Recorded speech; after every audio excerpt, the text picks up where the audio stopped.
దేశవ్యాప్తంగా ఆందోళనలు రేకెత్తించిన ఉన్నవ్ అత్యాచార కేసు దోషి కుల్దీప్ సింగ్ సెంగార్ విడుదలకు బ్రేక్ పడింది.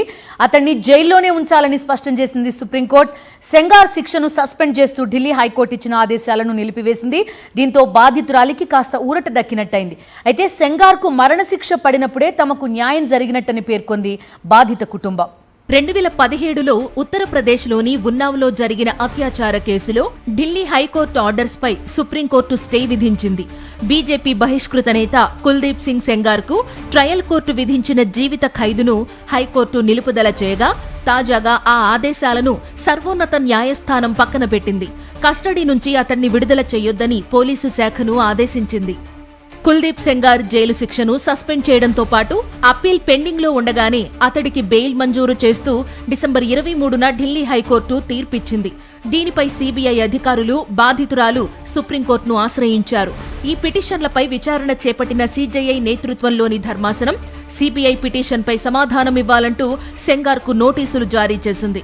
సెంగార్ విడుదలకు బ్రేక్ వేసింది. అలాగే పోక్సో చట్టంలో పబ్లిక్ సర్వెంట్ నిర్వచనం పైన కీలక ప్రశ్నలు లేవనెత్తారు సీజేఐ జస్టిస్ సూర్యకాంత్. ప్రజాప్రతినిధి పబ్లిక్ సర్వెంట్ కాకపోవడంపై ఆందోళన వ్యక్తం చేశారు. కుల్దీప్ సింగ్ సెంగార్ శిక్ష నిలుపుదలపై స్టే విధిస్తూ సుప్రీంకోర్టు ఇచ్చిన ఆదేశాలను బాధిత కుటుంబం స్వాగతించింది. సర్వోన్నత న్యాయస్థానానికి బాధితురాలు కృతజ్ఞతలు తెలియజేశారు. తమకు న్యాయ వ్యవస్థపై పూర్తి నమ్మకం ఉందన్నారు. అయితే సెంగార్కు మరణశిక్ష పడినప్పుడే తనకు తన తండ్రికి న్యాయం జరిగినట్టని పేర్కొన్నారు. పిటిషన్పై విచారణ నేపథ్యంలో లైంగిక దాడి బాధితురాలు ఆమె తల్లి సుప్రీంకోర్టుకు వచ్చారు. ఈ సమయంలో బాధితురాలు సొమ్మసిల్లి పడిపోవడం ఆందోళన రేపింది. अभी मेरी लड़ाई तो बाकी है, अभी तो उसको फांसी तक लेके जाना है, तभी तो मेरे पिताजी को और हमें इंसाफ मिलेगा. एक इज्जत, उन्होंने इज्जत में एक लड़की के साथ रेप किया, हमारे साथ रेप किया, तभी तो हमें इंसाफ है जब उसको फांसी होगी. जैसे मेरी निर्भया बहन को फांसी दी गई उनके दोषियों को, वैसे हमारे भी दोषियों को फांसी दी जाए.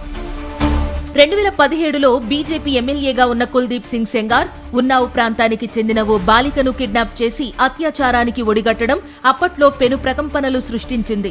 ఫిర్యాదు చేసిన బాధితురాలి కుటుంబాన్ని వేధింపులకు గురి చేయడం, ఆమె తండ్రిని అరెస్టు చేయడం, కస్టడీలోనే అతడు చనిపోవడం, బాధితురాలు కుటుంబ సభ్యులు ప్రయాణిస్తున్న కారు ప్రమాదానికి గురవడం వంటి వరుస ఘటనలు పెద్ద చర్చకు దారితీశాయి. ఈ క్రమంలో సుప్రీంకోర్టు జోక్యం చేసుకుని ఉన్నావ్ అత్యాచారం కేసు, సంబంధిత ఇతర కేసులను యూపీలోని ట్రయల్ కోర్టు నుంచి ఢిల్లీ హైకోర్టుకు బదిలీ చేసింది. 2019 డిసెంబర్లో కుల్దీప్ సెంగార్ను దోషిగా నిర్ధారిస్తూ అతడికి ఢిల్లీ కోర్టు జీవిత ఖైదు విధించింది.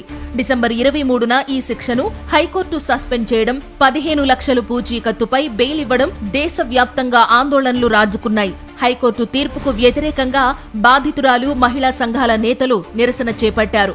నిరసనల నేపథ్యంలో సుప్రీంకోర్టు వద్ద భద్రతను కట్టుదిట్టం చేశారు ఢిల్లీ పోలీసులు.